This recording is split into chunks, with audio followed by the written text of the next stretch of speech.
If you want to enable or disable Dolby Atmos on the Motorola Edge 70, what we need to do is you need to go to Settings. Once you open Settings, choose Sound and Vibration, and in here, if you scroll down, you should be able to find the Dolby Atmos option. So we can go over here, of course. And then over here we have the welcome message, which of course we can check out if you want to. And then here we have the audio effects option. So of course we can enable and disable Dolby Atmos, but only if you are not using the loudspeaker. So essentially, for example, if you use earbuds, if they connect with your Motorola Edge 70, then you should be able to actually turn it off. So that's pretty much it.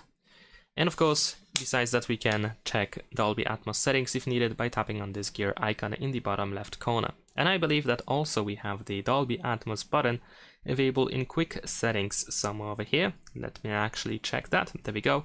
Yes, we do have it in here in this place. So thanks for watching, leave a like and subscribe.